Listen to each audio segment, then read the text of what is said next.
So you've just gotten Stellaris and you're going to like it, and you spend a few hours and want to get some more. Totally understandable. The game is a little bit like heroin, and you're constantly looking for that fix. Now, there's good news. The developers of the game are constantly updating it with free updates that are quite extensive. As a good example of this, there has been a total rework of the economy systems 2.5 years after release. Stellaris is very much a labor of love from the developers, and even though if you're not looking to get additional content, they'll give you free updates every 4 months or so.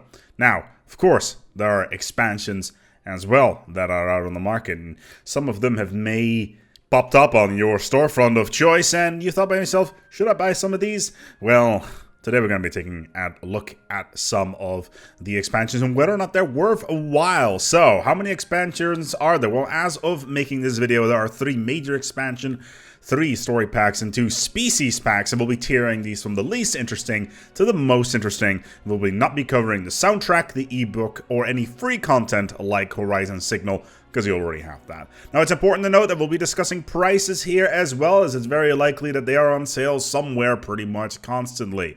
Now, finally, this is very much an opinionated video, so feel free that if you have any comments regarding whether or not you dislike any of these expansion ratings, just put them below in the comments. Let's start things off. Let's start things off with number 8. Plantoids. The very first contact pack that was released for the game, and at the time it felt a little bit like an experiment, as it's quite overpriced for what it is, and comparatively at least. The pack adds 15 race portraits that you can choose from, as well as a full ship set based around plants. Now, like all ship set based packs, this will get updated. It got updated for Apocalypse, adding the Titan and Colossus hulls, and if you see any new ship types getting added to the game, expect this pack to be updated for free as well. Now, this one is absolutely non-critical. It adds visual improvements to the game and usually retails around $7.99 US or local equivalent, but I've seen it as low as $3. If you want to grab this, it's okay. It's really not something that you need to have. It's a nice visual statement, and that's why it's the lowest on the list. Then we got number 7, Humanoids. Now, Humanoids is basically in the same category as Plantoids, though in addition to getting a full ship set and 10 portraits, you also get 3 additional advisor voice sets that give the game a little bit more flair, depending on what ethic you're playing. Also, 3 new music tracks that play during gameplay. Likewise, with Plantoids, this is essentially a basic ship set that only adds a visual improvement to the game. There's no real gameplay additions here, though the addition of the advisor voices and music are nice, and a nice little flavor maker. Retails at the same price as Plantoids, $7.99 and or local equivalent, but you can pick it up for sales as low as $3, and because of it having these additional features, it is already worth more than Plantoids is, and again, it will get updated if new ships get added to the game. Then we get to our very first expansion, Leviathans. Now, giant space creatures, who doesn't like those? Leviathans adds an array of gigantic quote-unquote mini bosses that will give you something to work towards in the mid-game. Now, they're not just random fights in a system. If you have puzzles, they have their own mini storylines. They also tend to have their own special technology and rewards, and in one particular case you can get a baby space dragging out of it. Now, in addition, there's also the War in Heaven, where fallen empires can awaken and rope all of the galaxy's nations into a final war of total destruction, which is effectively the 4th endgame crisis in the game. And however, I feel that the addition of the Enclaves, which is yet another feature, which are special stations in space where you can buy long-term Empire bonuses, recruit leaders, get trade goods, and this is basically the most useful feature in Leviathans. Now again, this is a great addition if you look for something to do in the mid-game, though the space creatures can really mess with your Empire if they spawn in bad spots, but it's still pretty fun, and the Enclaves are probably among the most useful features in the game. I like this one. Now, this one usually retails for about $10, but I've seen it as low as 4. Number 5, Synthetic Dawn. Now, who doesn't like to play as powerful, robotic hive minds. Before this expansion came around, one of the most popular mods in the workshop was to play as a robotic species. Now this one adds a full set of new portraits for robots, as well as 3 new ways of playing using the new Gestalt Consciousness Machine Empire. You can play as the Assimilator type, which is basically the Borg, the Rogue Exterminators, where you're effectively Skynet and have to murder all the organics, and the Rogue Servitor, where you're an overbearing mom AI that has to pamper organics who live in a veritable utopia while all the machines do the work. Of course, they don't have any rights, they just get to hang out and have sex all day, but you get the general idea. Very cool little addition here. The machine empires also get to terraform worlds into machine worlds, where they cover a machine in, well, a machine world, basically. It's a planet covered with machines. What more do you want? And on the top of that, there is music with some of the best in the game. The excellent synthetic God track is beautiful. There is a robot advisor voice pack and the ability to have a robot empire rise up from yours, and you'll have to defeat it because, well, you may have been a little bit too mean to your new slave machines. Overall, an excellent expansion. It's definitely worth your time. Usually it retails at $10, though, again, I've seen it as low as 4. Number 4, Megacorp. Yeah, as of making this video, Megacorp is the latest expansion in the game. Similar to Synthetic Dawn, it adds a brand new government type, the Corporate Authority, and has a slew of new civics they can use to customize your empire, for a Weyland-Yutani style mega corporation, to a mega church that sells salvation to spiritual pops, or a crime syndicate like the Huts that thrives on generating crime on world and puts its brand new branch offices down. Yeah, that's a new type of building. The mega corporations have their own play style, and that by itself is rather interesting. In addition to this, you can build yourself an Ecumenopolis, which is a planet covered by cities that are production powerhouses, and which is incredibly useful when it comes to specializing your world. Then there is the Caravanneers, which is a new faction that are fairly similar to Enclaves from Leviathans, although these guys kind of fly around the galaxy wanting to sell you all sorts of cool bonuses. Plus, you can get some tongue-in-cheek loot boxes at their capital, and they can actually be very good, even though you don't need to use actual currency to get them. It's all in-game. It's a giant middle finger to AAA publishers. It's kind of hilarious. And then there is some new megastructures, which is not really the greatest part of this expansion, but you get a megastructure that builds you minerals, unity, diplomacy bonuses, military bonuses, etc. It's not really on par with Utopia, but we'll get to that. And then you have access to the Galactic Slave Market, where you can sell pops for money. Now you can also just buy them if you really want to, but why would you? Overall, an excellent addition.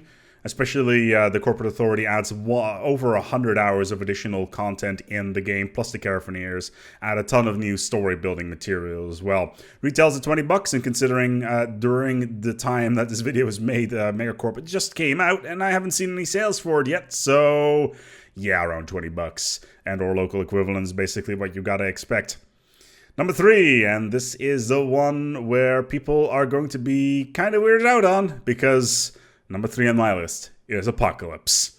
The top 3 expansions, it's definitely interesting as you're thinking by yourself, why Apocalypse on number 3? Is Megacorp better? Well, a little bit controversial. I've had people on the channel comment on this one before, thinking Megacorp is superior. However, in my opinion, the addition of getting access to the Titan class, which is a massive capital ship, boosting performance of all other ships in its fleet, is a massive boon. You've got this great power fantasy that you can play with by shooting things from across any solar system using the Titan's Perdition beam. Then there's the Colossus, a feature that has been requested for such a long time. It's a planet-destroying weapon that comes in more flavors than, well, ice cream does at this point. From cracking planetary crust, encasing a planet into a force field. A special item is available for those people that own Synthetic Dawn, which allows you to mass assimilate a planet. You can turn an entire planet into spiritualist pops by the God Ray. Yes, that is really a thing. Then there's the Marauders, which is yet another faction that can also rise up through the control of the Great Khan, uniting the clans and trying to take control of the galaxy through a mini crisis. You can also hire them to annoy your rivals for ships and stuff like that. So that's kind of cool.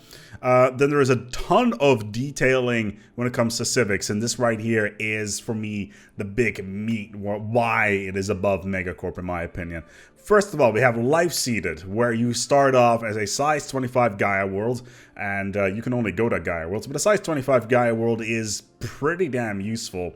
Then there's Barbaric Despoilers, which allows you to steal pops from other worlds, something that ties really nicely into the slave market mechanics from Megacorp, and Post-Apocalyptic, where you start out as a post-apocalyptic species on a tomb world. Then there's additional Ascension perks, Enigmatic Engineering, which I still think is some, if the best in the game. It allows you to stay ahead of the other empire tech-wise, as they can reverse engineer your technology, which is obviously superior. Now, overall, an absolutely excellent addition. It should really help you experience that Stellaris power fantasy. And for 20 bucks normal retail price, I've seen it as low as 8.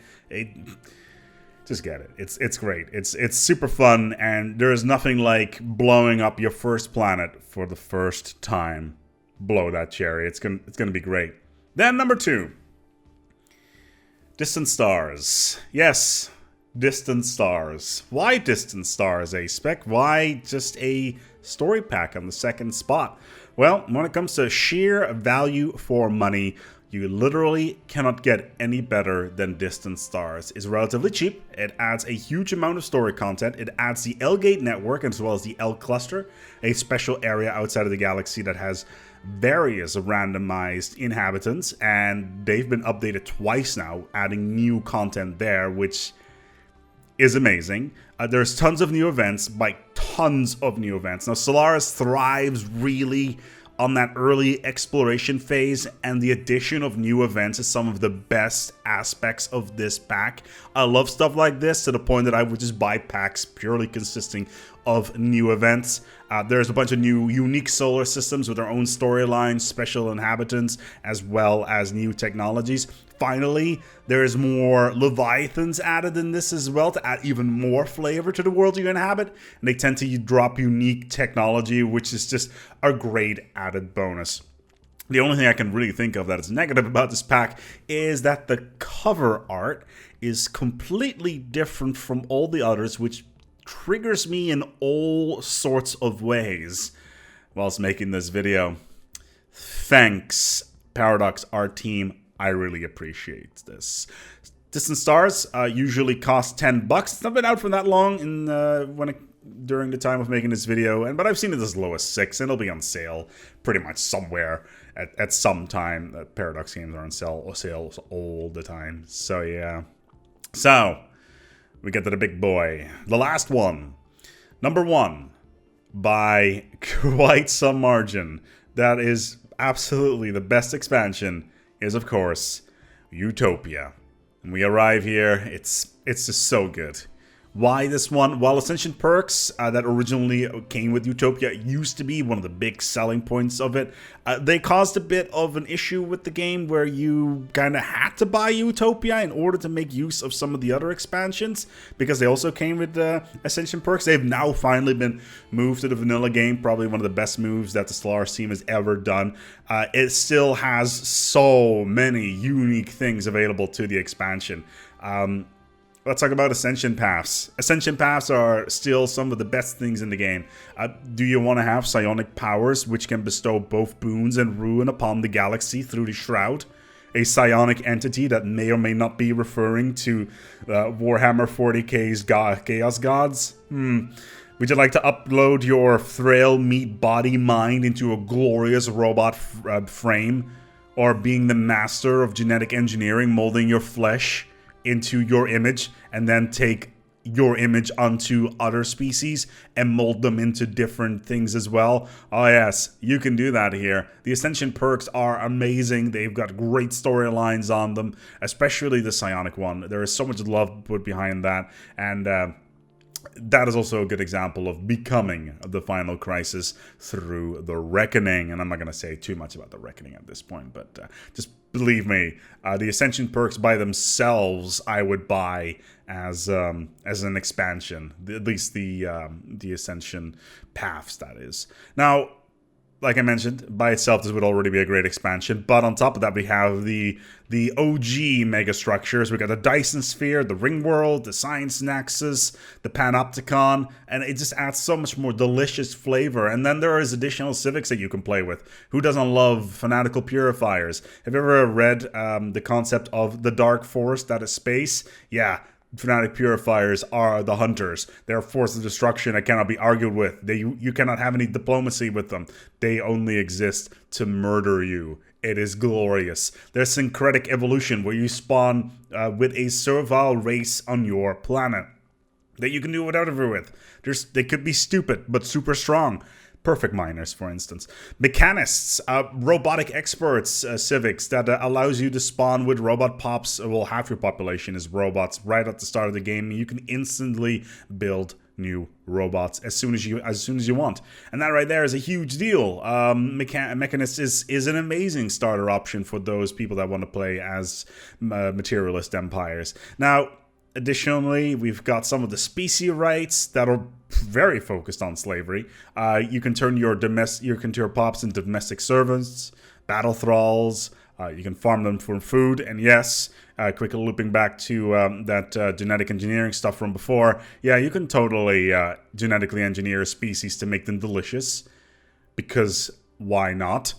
Then there is the habitats, which is kind of an extension of the mega structures. Basically, if you want to play super, super tall, like maybe playing with like 6 or 7 systems in total, but you need more worlds to live on, just build more worlds. Just build yourself a middle ground between the ring worlds and planets.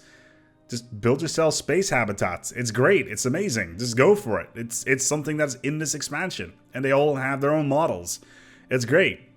And then the final cherry on top, which is a new Gestalt consciousness called Hive Minds, which is basically a singular organism with its own civics, kind of like the Mega Corporation from Megacorp, except in this particular case, it's in an awesome expansion pack that blows all the other ones out of the water. It has its own civics. It has a more streamlined experience, because they're not affected by happiness. So for new players, Hive Minds are actually a lot easier to play. So if you're a new player, Utopia is definitely the way to go, because who does not want to devour the galaxy's biomass for the glory of the one that is many, and the many that are one? Utopia is by far the best bang for your buck that you can get when it comes to expansions. The sheer amount of features here is just enough to justify the usual retail price of $20. But since it's been out there for a while, I've seen it on sale for as low as $7. Totally worth your money. Just don't have lunch for like a day and just get this instead. Totally worth it. So there you have it. That's my tier listing for the Stellaris expansions. Now, if you decide to pick up any expansions, make sure that your retailer of choice is legitimate and don't buy any keys on the gray market. If you really want to support Paradox directly without having to deal with Steam, go to the Paradox store and buy your keys there. It's always a good place to do, and it's you know that the money goes to the developers directly rather than, who knows, some sort of stolen credit cards in Russia or something like that. Who knows? But yeah, be safe online. Make sure you protect your financial stuff, because of course this is important.